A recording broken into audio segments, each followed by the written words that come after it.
Welcome to Transformational Educational Technologies. My name is Dr. Jason Zagami, and I'll be leading you through this course as we explore a range of educational technologies and how they can transform educational organizations. Now, this week, we're going to be starting with change research, the area of research that is undertaken to explore changes in organizations and the various methodologies that we can use to conduct such research. So, we're going to be using what's called a systems lens, looking at it as a system, and we'll explore what systems mean in future sessions.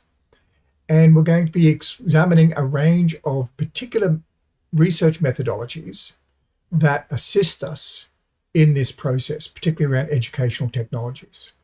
Design-based research, where we'll be using that to analyze educational organizations.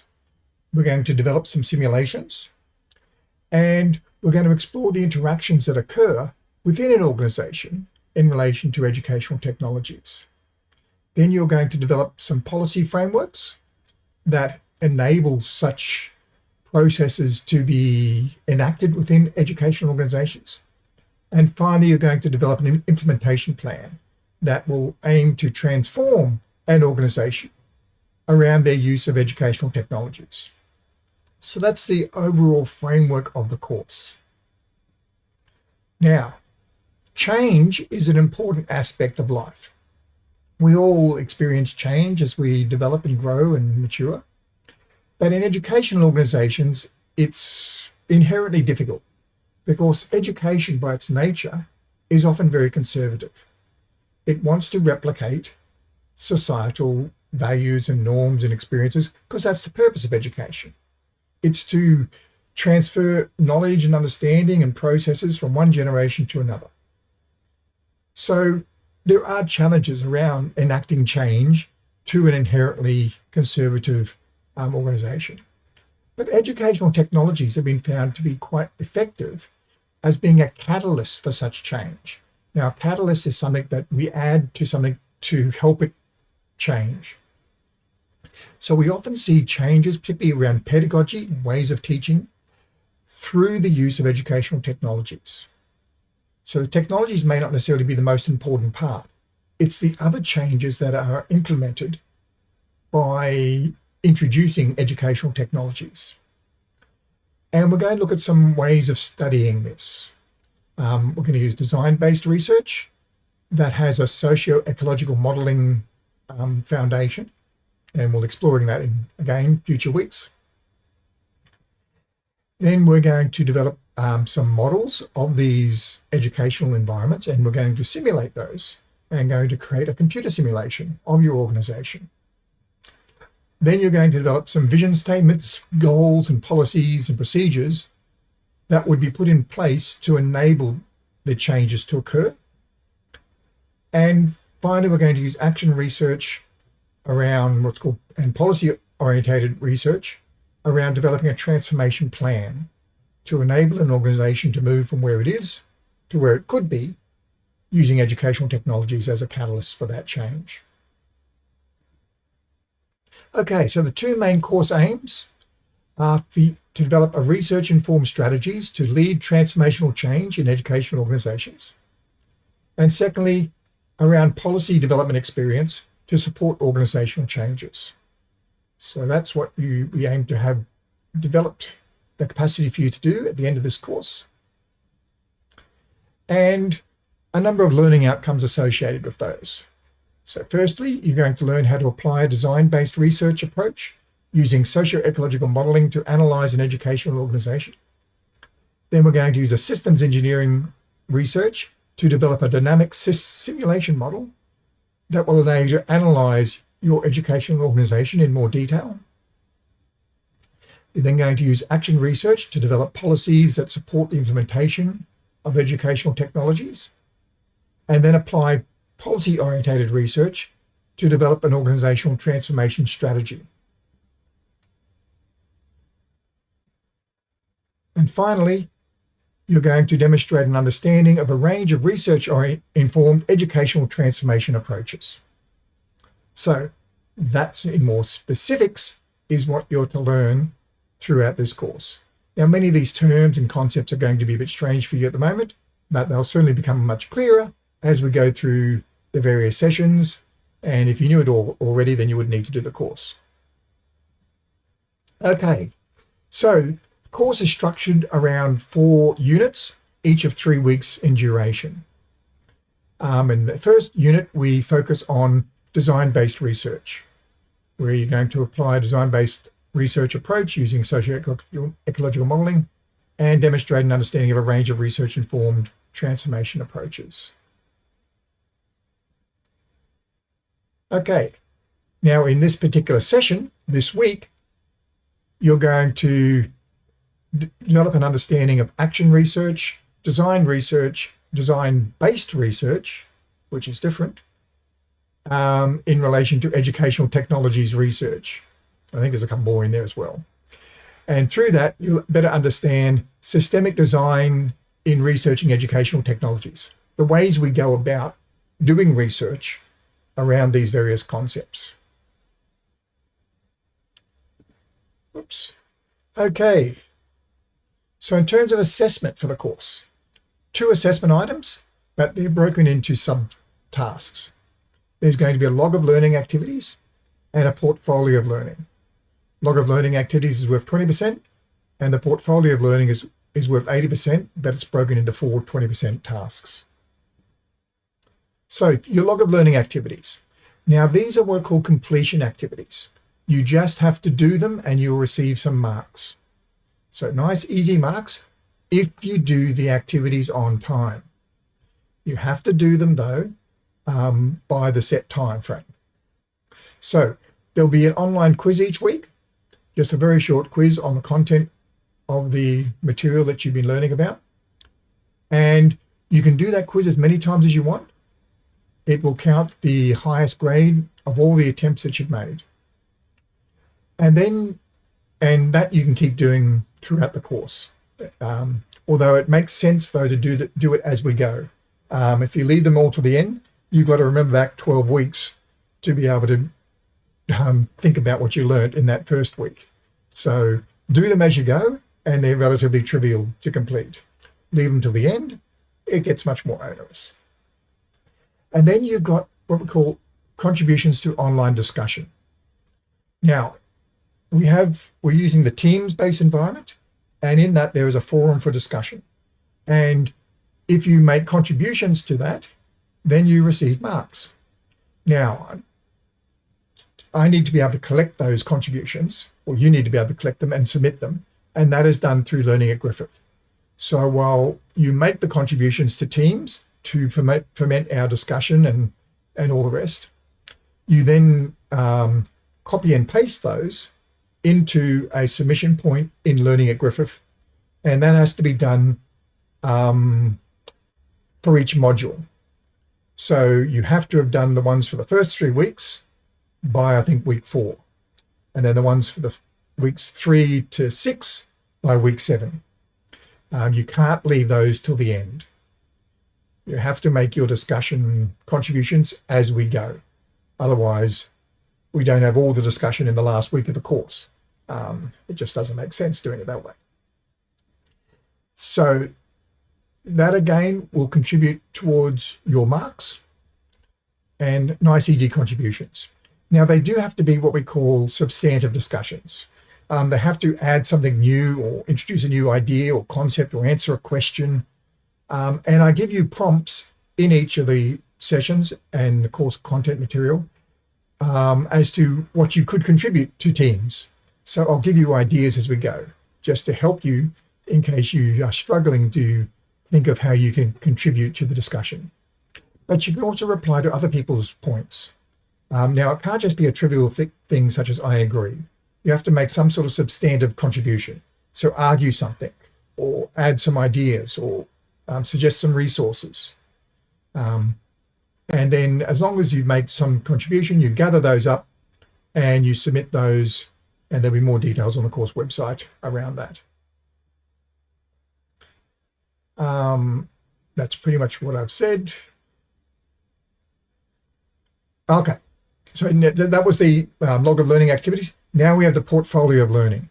Your portfolio of learning has 4 tasks, one for each module. And they need to be, again, submitted by weeks 4, 7, 10, and 12. So essentially a week after each module. And the advantage of doing this is if you fail a task, you can then resubmit it. Now, it has to be a fail. You have to get lower than 50% for the task. And if you resubmit, you can only go up to 50%. But it gives you an opportunity, if you really bomb out on it, to redo it and get to 50%. Now, you can do that for the first 3 portfolio items. The last one, the presentation, you can't do it. Of course, it's the end of the course and it messes up all the timings if that happened. So you can, though, submit your portfolio of learning all at the end. Again, I don't advise it. The course is structured around supporting you in doing each of these tasks as we go. But if you run out of time or things happen, you can leave them till the end. But if you do, you don't then have the opportunity to resubmit and get that feedback.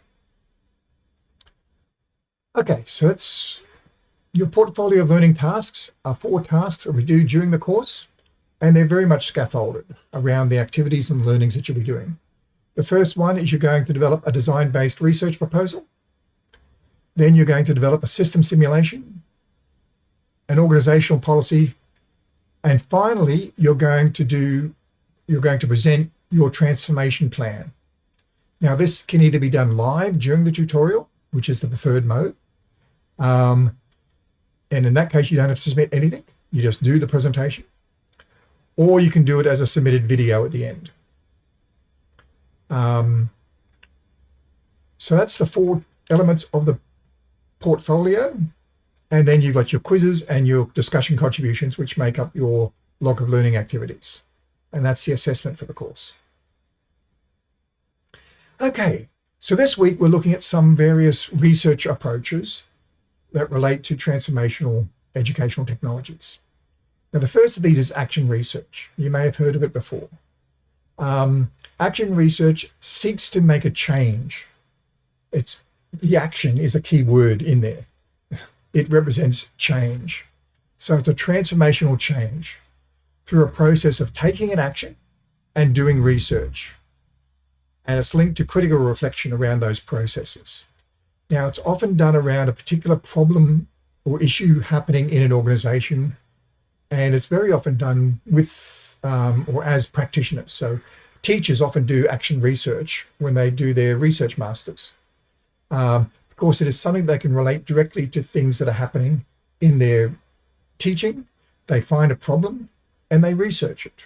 They research how to improve it or how to make changes, things of that nature. So it generally contributes to practical concerns of immediate problematic situations. And it's often very much related to social science goals around improving equity and access and opportunities in learning. And it's generally done in collaboration with a researcher and a practitioner. Or, as I mentioned, sometimes they can be the same, teachers as practitioners or as researchers. And it provides benefits not only to the research community in terms of getting a better understanding about the problem and the issues that are being researched, but also directly to the practitioner, directly to the people involved. It's generally solving an applied problem that they want to improve upon. So this sort of gives a bit of an idea of the cycles that happen in action research. Identify a question and a plan. You take some sort of action. You then collect evidence and analyze that and reflect upon what's happened as a result of that action. And then you go through another cycle. You come up with a new plan of how to improve things further, take the action, collect evidence and analyze it, reflect upon it, and then so forth, and repeat that cycle as many times as needed. And that's called iteration or iterative improvement. So there's a video that you can watch that explains this in more detail, and you'll find that on the course website. Okay, so action research can be applied in three main spectrums. It can be driven by a researcher agenda, what a researcher wants to find out, and they go and find some teachers or practitioners and they agree to undertake the research together. Or it can be driven by the practitioners, where the teachers or the principal or school admin or whatever comes to a researcher and says, we want to explore this issue, this problem. How can we do this together and research it and come up with an answer around it? It can also be motivated by some sort of goal. It might be around improving test scores or improving retention or attendance. And this can often be related to some sort of transformation in the organization. It might be improving their use of technology. And then finally, there are what we call first to second to third person research processes. The first is researching your own actions, how you go about teaching, for example. Then researching group actions, how the school or the department goes about teaching. And then finally, looking at what's called scholarly research, looking at things on a large scale or more generalizable. So looking at how teaching itself happens. And different action research projects can be framed in different ways, and sometimes they can generate through those different stages. So again, it's a result of going through a cycle of planning where we have some sort of input, an action, which is a transformation, and then we have results or output, which informs the next stage of the cycle. Another way of depicting it is through planning, action, and results. And we have various feedback loops looking at how they impact upon one another.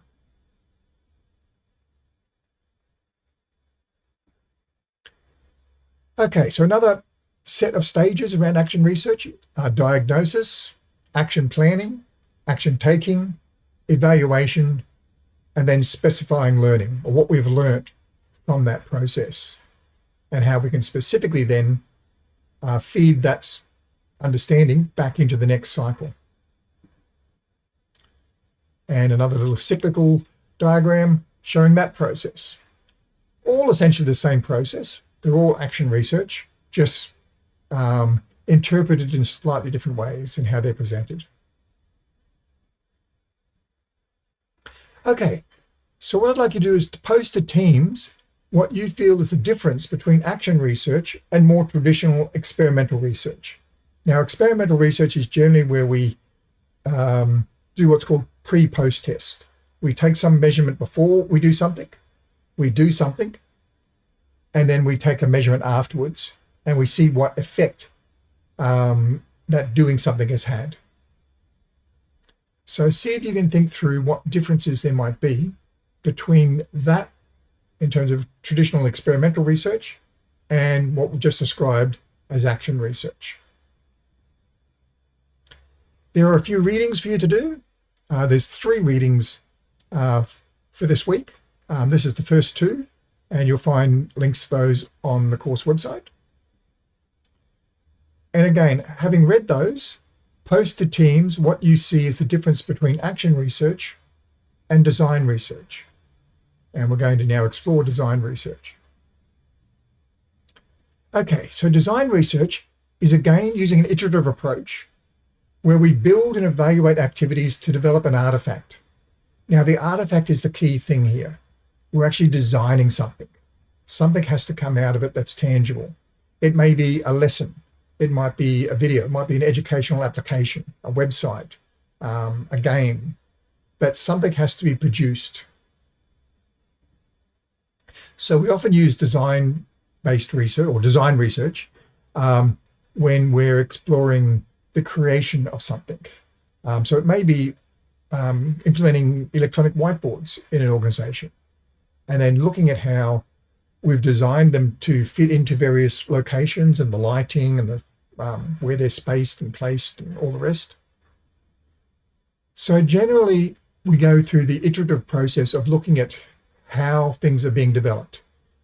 We rarely develop something and it's perfect the very first time. We go through several stages of improvement. And that's what we mean by that iterative process. So it's designed and then refined through an iterative process of prototyping, testing, and evaluation.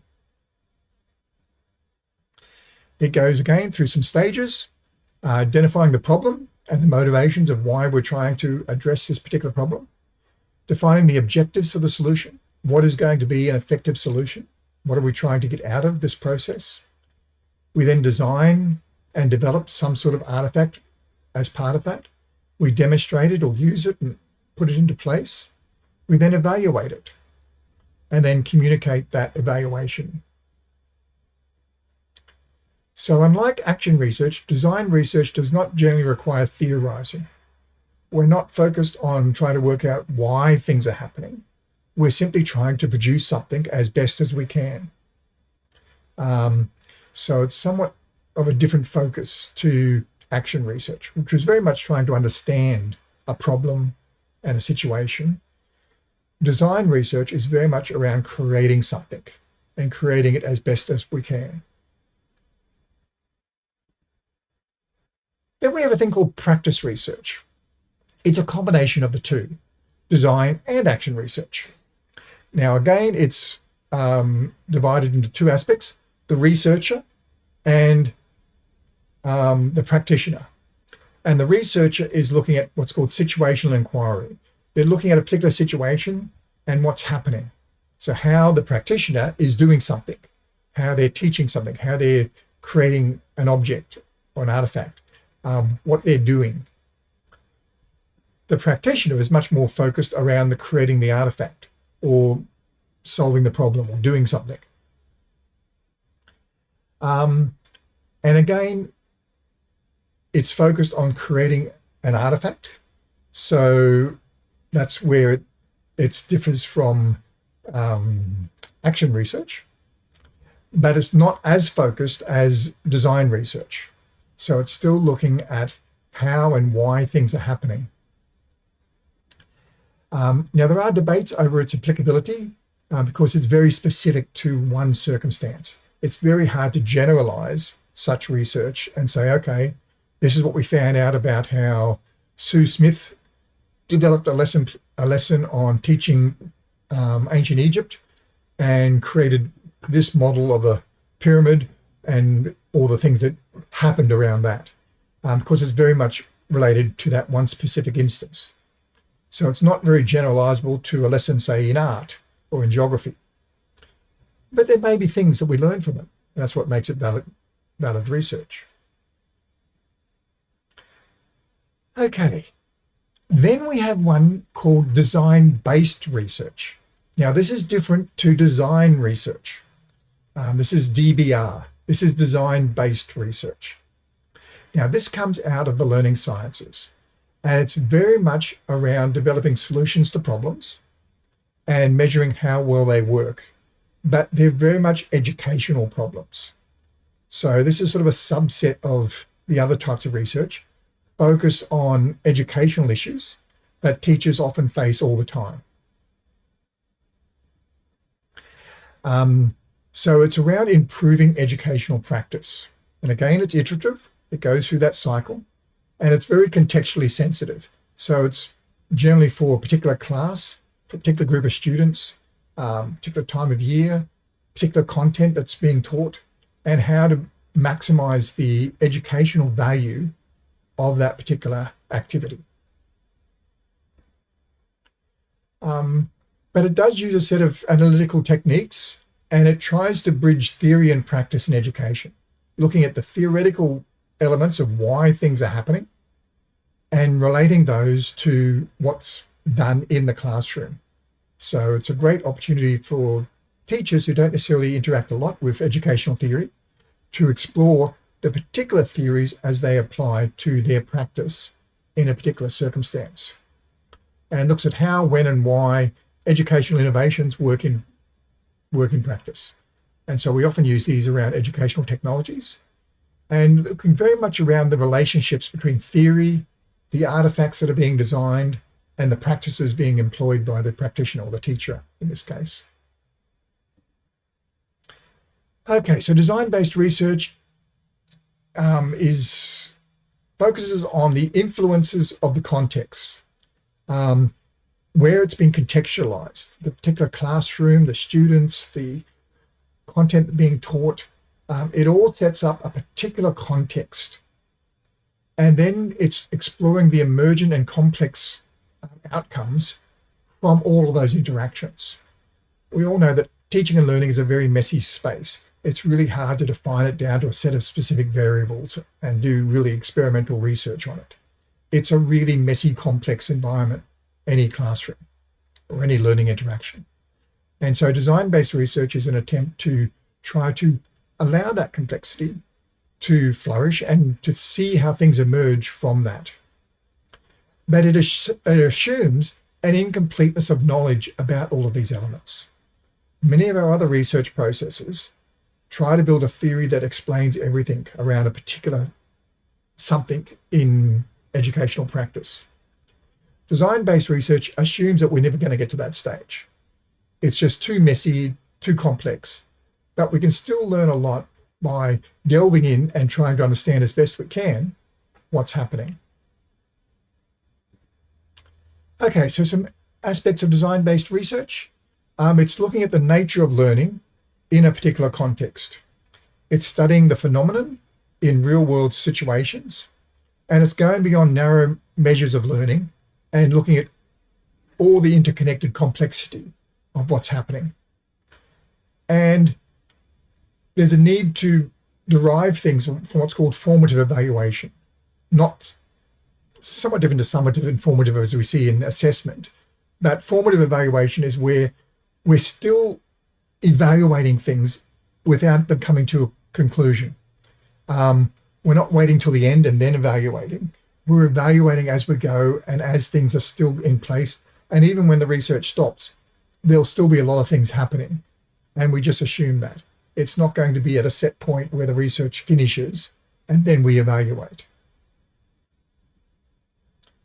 So here's a diagrammatic representation of design-based research, going through the requirements of what we need to have happen, the various theories that are informing what we're going to explore, the design process we put in place to come up with some sort of artifact that can be implemented, and then analyze the effectiveness of it. And then we redesign. We see what we've learned and how it might relate to various theories. And we try to incorporate that understanding and the understanding of these theories into our new redesign. And we continue doing that process until we gain a better understanding of what's occurring. And then we describe that. So design-based research has certain characteristics. It takes us from a known and hypothetical design principles. Also, we integrate known design ideas and hypothetical design ideas, so various research concepts and processes, to try to come up with a plausible solution. So we can't come up with any solution. It has to be plausible. It has to be something we've thought about, designed and crafted. And often it is done around an innovative learning environment. And then we rigorously and reflectively try to explore that environment, what's happening with that learning process, happening with that artifact, to better understand what's occurring. And then we intertwine the two goals of designing the learning environment, making it as effective as possible, and better understanding the learning theories that relate to that environment. It continues to go through a continuous cycle, as we've seen before in other processes we've been exploring, of design, enactment, analysis, and redesign. And it focuses on creating shareable theories. So we're coming up with our understanding of what's happened, relating it to various theories, and we're sharing that as an understanding of what's occurred in this particular instance. And other researchers then can utilize that, or other practitioners can utilize those findings to better understand their own research or their own practice. Then we have the research must account for how design functions in authentic settings, the messy classroom settings. It can't be narrowed down to, okay, we're going to have students do this pre-test. We're going to keep everything the same. and change just one thing, and then we're going to do a post-test and see whether or not that one thing we changed had any effect. We assume that in an authentic classroom setting, that's impossible. There's just too many different things happening. The time of day can change things dramatically. How students are feeling in the morning to how they're feeling in the afternoon. What they're learning, how different students react in different ways. There's just so much complexity in a classroom environment. And finally, a characteristic is around developing these accounts that connect processes of enactment to outcomes of interest. So the way we actually went and did something, the processes we designed to have things happen, comparing that to the outcomes that did happen and how the interesting aspects of those. So we call that connecting the processes of enactment to the outcomes of interest.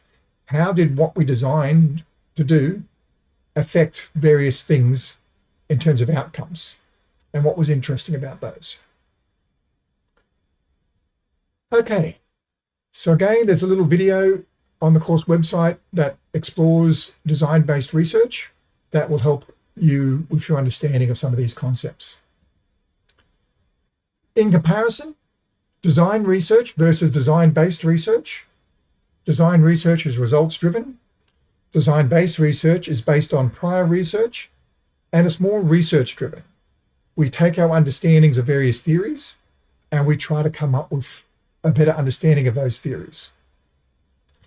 And in that, it has research goals and empirical results.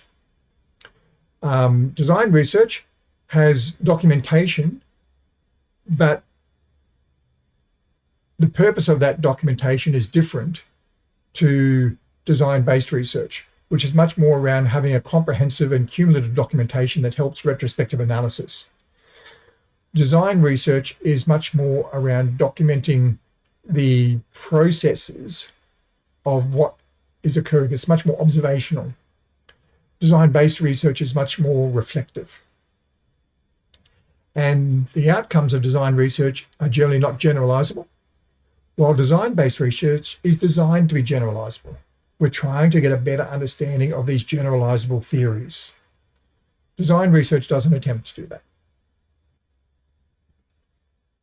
And comparing action research and design-based research, both address real-world problems, both involve practitioners with the research process. In action research, it's generally initiated by a researcher. In design-based research, it's generally initiated by a practitioner, a teacher or principal or school administrator. Action research is based on theories. Design-based research is based on problems that are being explored. Okay, so it's a little bit of an overview of these various models. And again, you can see a comparison between the two in a video clip that's available on the course website. Now, when you come to tutorial, come ready to discuss the differences between action design and design-based research. There's another reading for you to go through that will help you with that process. And also come prepared to discuss how educators can work with researchers to conduct design-based research. And again, in the video with Sasha, it'll take you through and explore that concept in a bit more detail. So, an outcome of design-based research is often some sort of publication. And design-based research generally follows the traditional structure of most research in how we present it.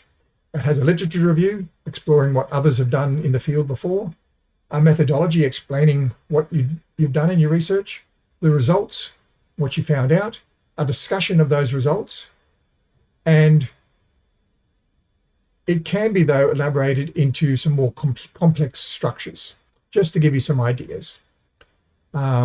This is one basic structure, pretty much as I just said, but it can be done in other ways. In this one, it explores the iterations in a little bit more detail.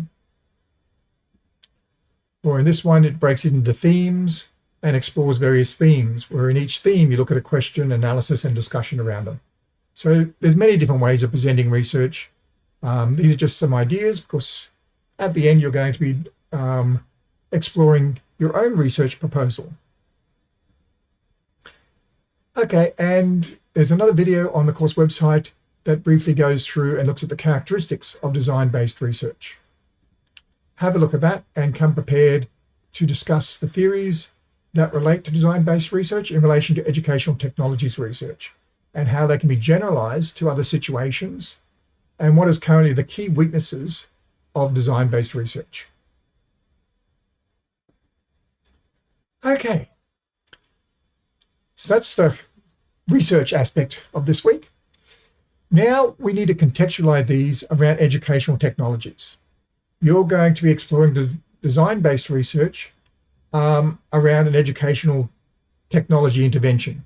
Essentially what that means is we take an educational technology, we implement it in an educational organization, and we research what happens. To do that, though, you need to have a bit of more of an understanding of what educational technologies exist. Now, if you've done some of the other courses in this series around researching educational technologies or creating educational technologies, you'll have a good understanding of the range of educational technologies that are available. If you haven't done those courses or want a refresher on the range of educational technologies that are available, on the course website, I've provided you some links that explain the concept of educational technologies and also give examples of a range of different educational technologies. Of course, you're going to need to be able to choose some of these to incorporate into your assessment activities. There's also a range of educational technologies interventions, how we use technology and do something with it in an education organization. And there's a range of different ways we can go about researching that. We've looked at a couple this evening around design-based research, design research, and action research, and practitioner research, and things of that nature. But there are lots of others as well. We don't have time to go into them all in this course. We are going into quite a few of them. But to give you a bit of a broader background and overview of the range of different educational technologies research approaches, there is an EduTech wiki that describes these various approaches. And I encourage you to have a look at that. Okay, so in terms of these types of educational technologies interventions, these represent the ways that we transform educational practice in an organization. And you're going to be using a you're going to be creating a design-based research proposal that incorporates social ecological modeling that we're going to explore next week in order to develop your proposal. You're then going to use systems modeling, where we're going to create a theoretical model of your intervention. This all won't happen that's the next module. Then you're going to be developing policies around the implementation of that intervention. And then finally, you're going to develop an organizational transformation plan of how your intervention can be actually put into place in an organization. So that's the big picture again of the course and how things are all going to flow together. But it starts with developing a design-based research proposal for an educational technology to be put in place in an organization. So if you're unfamiliar with those, have a look at the EduTech wiki, and that will give you some ideas around what might be possible around educational technologies. Okay, so your design-based research study proposal is due Monday of week 4. Now, again, remember, you can submit it at the end of the course, but in order to receive a mark and get feedback and the opportunity to resubmit if you fail, you'll need to submit it by Monday of week 4. So it's important to note that you're not going to be doing a design-based research activity. You're not going to be conducting the research. You're going to be proposing the research. Essentially, you're going to be arguing the benefits of your approach and the outcomes you hope to achieve. And there are more details about this task on the course website, and we'll be discussing it over the coming weeks as well. Okay, so that's it for this session. and I look forward to seeing you in the tutorials where we will discuss these issues in greater detail.